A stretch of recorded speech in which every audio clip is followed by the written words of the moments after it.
वृंदावन दर्शन की पद्धति है, ऐसे ही नहीं है घुस गए वृंदावन में, फोटो ले लिए, छाप दिए अपने सारे जगह पर कि हम वृंदावन आए हैं। वृंदावन की पद्धति सबसे पहले वाहन से उतरो, तो पुरुष है तो दंडवती करो, और कोई मैया है तो झुक करके प्रणाम करे।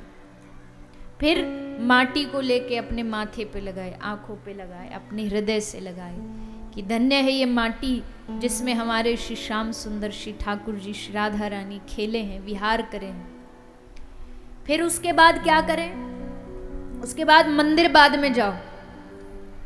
सबसे पहले वृंदावन का दर्शन करना है तो पहला दर्शन किसका होना चाहिए जानते हो? यमुना जी का जाके यमुना जी को प्रणाम करो, यमुना जी का आचमन करो, क्योंकि वहां आज भी श्री राधा रानी, श्री श्याम सुंदर रोज नित्य लीला करते हैं, रोज वहां स्नान करते हैं। वो क्रीड़ा आज भी होती है, ऐसा नहीं कि 5000 साल पहले हुई थी अब खत्म हो गई, अब भी होती है। सबसे पहले जाकर के यमुना जी को जलपान करो, यमुना जी को प्रणाम करो, हो सके स्नान करो। उसके बाद दूसरा दर्शन क्या करो? पहला यमुना जी हो गया, दूसरा दर्शन है श्री गिरिराज भगवान, गिरिराज जी, क्योंकि ये किसी के बनाए गए नहीं है, ये प्रत्यक्ष देव हैं। यमुना जी प्रत्यक्ष महारानी है ब्रज की, श्री गिरिराज जी प्रत्यक्ष देव हैं ब्रज के। एक तिनका मात्र भी अंतर नहीं आया। जब कृष्ण थे तब भी यमुना जी ऐसी थी, गिरिराज जी ऐसे थे, आज भी वैसे ही। भौतिकता के रूप में थोड़ा बदलाव आ सकता है, पर उनकी पवित्रता में, उनकी श्रेष्ठता में कोई बदलाव नहीं। तो यमुना जी को प्रणाम करो, फिर गिरिराज जी को प्रणाम करो, गिरिराज जी की परिक्रमा लगाओ, और फिर बाकी जितने भी मंदिर, तीर्थ, द्वारे ब्रज में तो इतने कि भाई कोई गिन नहीं सकता। अकेले हमारे वृंदावन ही, वृंदावन में 5000 मंदिर हैं, इतना सा वृंदावन है कुंज गलियों वाला, उसमें 5000 से ज्यादा मंदिर है। तो जहां जहां रुचि है वहां जाओ, निधिवन जी जाओ, सेवा को। अच्छा, वृंदावन कौन कौन जा चुका है? लो कर लो बात, उंगली पे गिन लो, इतने से लोग हैं बस। बाकी सब क्या कर रहे हो? हाँ भैया, गया जी वाले हो। कभी कभी जो तीर्थ में जन्म लेता है उसको अपने धाम का भी बड़ा होता है। अरे हम तो यही सब हैं, हमारे तो हम भी बोलते हैं। हम वृंदावन ब्रज वाले जब भी कोई कह दे भाई वहाँ चलो, हम कहते हैं अरे हमारे यहाँ तो सबरे देवता आके ढोक लगावे, हमारे यहाँ तो सारे दुनिया के तीर्थ आते हैं। पुष्कर, प्रयाग, गया, काशी सारे हाजिरी देते हैं वृंदावन में। ऐसे ही नहीं बोल रहे हम ब्रज से इसलिए बढ़ा चढ़ा के, वो कहते हैं ना कहावत है अपनी छाछ कौन खट्टी बताता है, तो वो वाली बात नहीं कि बस ऐसे ही फेंक रहे हैं। शास्त्रों में लिखा है, शास्त्रों में लिखा है कि सारे तीर्थ जाके ढोक लगाते हैं ठाकुर जी की वृंदावन में। तो खैर सबका अपना अपना महत्व है, सबकी अपनी अपनी महिमा है। जहां जिसका मन लग जाए फिर उसको उसके सामने कुछ दिखता नहीं। जिसका मन ब्रज में लग गया, जिसका मन श्री धाम में लग गया, उसको फिर दुनिया में कहा करूं वैकुंठ ही जाए।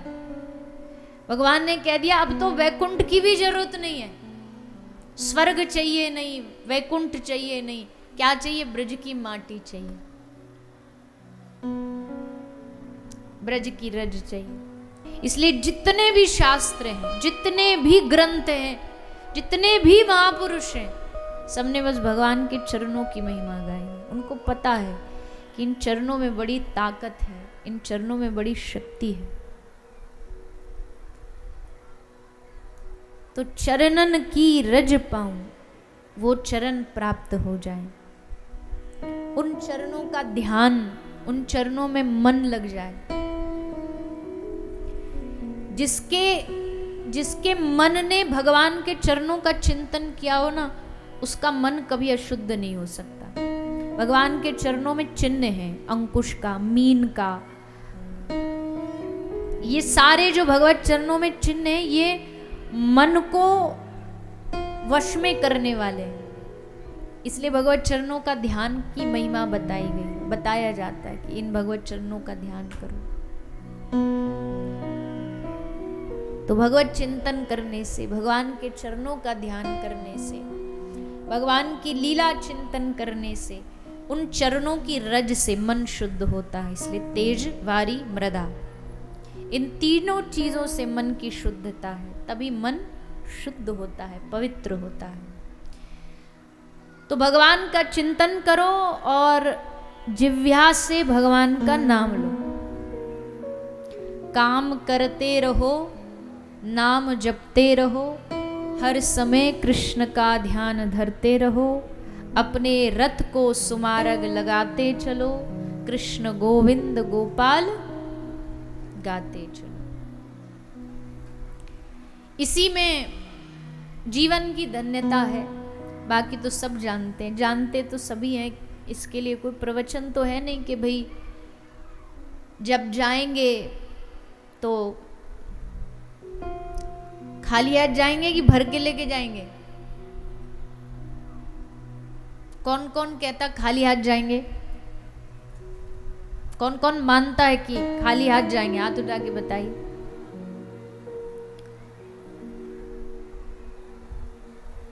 भागवत सिखाएगी, भागवत बताएगी, खाली हाथ कोई नहीं जाएगा। इस दुनिया में कोई खाली नहीं जाता, कोई खाली आता नहीं है, कोई खाली जाता नहीं है। बोले हमने तो यही सुना है खाली हाथ आए थे, खाली हाथ जाएंगे। बोले उस दुनिया वालों के लिए। भगवान के भक्त खाली हाथ नहीं आते। हर आदमी जब दुनिया में आता अपने कर्म की पिटारी साथ लेके जाता है, और जब दुनिया से जाएगा तो अपना भजन, अपनी भक्ति की पिटारी साथ लेके जाएगा। पाप की या पुण्य की, वो दोनों हम पे निर्भर करते हैं, हमें क्या भर के लेके जाना है।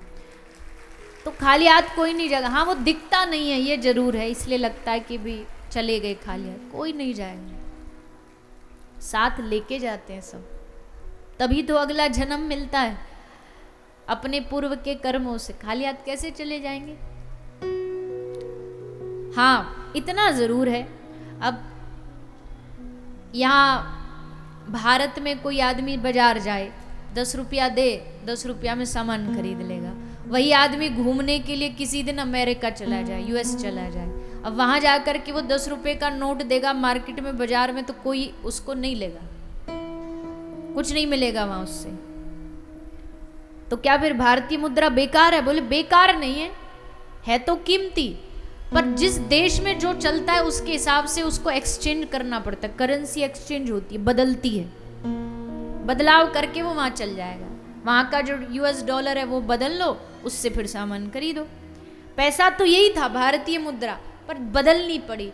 वैसे ही जो धरती का जो कमाया ये वहां नहीं चलेगा, पर इसको अगर वहां चलाना है तो एक्सचेंज करना पड़ेगा, बदलना पड़ेगा। और एक्सचेंज कैसे होता है? बोले यहाँ जितना तुम भगवान की सेवा में लगा जाओगे, वहां उतना बदल के तुम्हें वापस मिल जाएगा। दे जाना ही ले जाने का एकमात्र रास्ता है। जो जितना किसी की सेवा में लगा जाएगा, वहां बदल करके उसको उतना प्राप्त हो जाएगा। तो यही एक रास्ता है। तो खाली हाथ नहीं जाएंगे। जो जितना सत्संग आप ये 7 दिन जो सुन रहे हो, ये खाली नहीं जाएगा। ये कहीं ना कहीं किसी ना किसी मोड़ पर हमारे साथ जरूर आएगा, हमारे काम जरूर आएगा।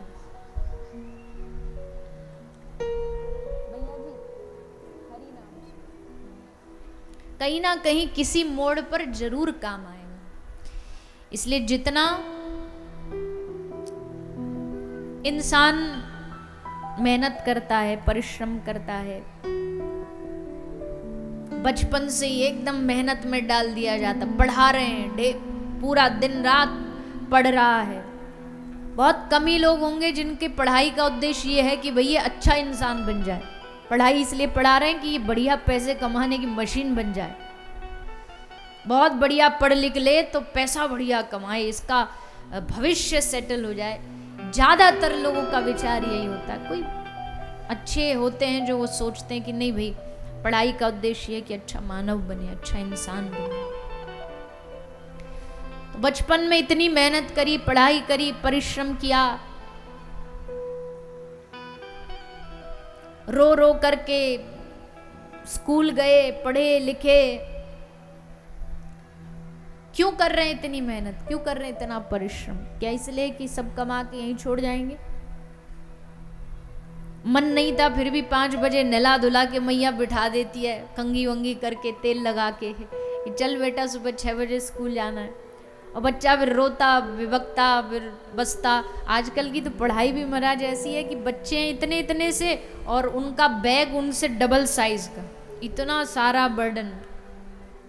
बेचारे ऐसे लगता है स्कूल पढ़ने नहीं जा रहे, कोई फांसी पे चढ़ने जा रहे हो, ऐसे रोते हैं। और किसी दिन पता चल जाए कि आज स्कूल में सर जी नहीं आए, मास्टर जी नहीं आए, मैम नहीं आई, आहा, फिर तो ऐसे लगता पार्टी हो गई आज तो। इतने खुश हो जाते हैं कि आज मास्टर जी नहीं आए। भगवान से प्रार्थना करते हैं कि मास्टर जी कुछ बीमारी हो जाए जो आज ये स्कूल ही ना आए। ब्रज में रासलीला होती ना, आपके यहाँ भी चल रही है, उसमें एक मनसुखा होता, वो गाता है कि गुरुजी हो जाए बीमार, गुरुजी के है जाए निमोनिया, हमारी बाजेगी हारमोनिया।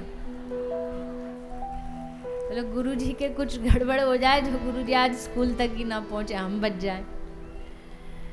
तो बेचारे इतने मेहनत करते हैं, पढ़ाई करते हैं, फिर और बड़े होते हैं, फिर कमाई का प्रेशर। अब कमाओ, काम करो, मेहनत करो। थोड़ा और बड़े हुए, फिर परिवार बन जाता है, बहू आ गई, पत्नी आ गई, बच्चे आ गए। अब इनकी जिम्मेदारी उठाओ, अब इनके लिए कमा कमा के लाओ। और फिर बालक बच्चे सेट हो गए, फिर उनके बच्चे, फिर उनकी जिम्मेदारी कि भैया अब इनको बनाओ। और ऐसे करते करते अंतिम समय तक आते आते तक भी लोग कहते हैं कि फिर जिम्मेदारी पीछा नहीं छोड़ती। जिम्मेदारी तो कब का पीछा छोड़ देती है, हम जिम्मेदारियों को नहीं छोड़ते। जिम्मेदारियां तो तैयार हैं छूटने के लिए, पर छूटती नहीं है, वो हृदय में एकदम चिपक के बैठी है। इसलिए अब इसका मतलब क्या है? अब ये भी तो नहीं है कि अगर ऐसा कह रहे हैं तो इसका मतलब ये है कि आदमी सब छोड़ के एकदम गुफा में बैठ जाए। वो भी आज के ज़माने में संभव नहीं। एकांत जंगल भी कहीं बचा नहीं। हिमालय भी चले जाओ तो वहाँ भी आपको बढ़िया सारी फैसिलिटी वाले होटल्स मिल जाएंगे, वहाँ भी एकांत नहीं है। तो फिर भैया जो कर रहे हो उसके साथ साथ भगवान का नाम सुमिरन करते रहो। ये भी कमाई संग संग में करते रहो। जितनी कमाई संसार वाली कमा रहे हो, उतनी साथ साथ में भगवान के नाम की भी कमाई साथ साथ में करो।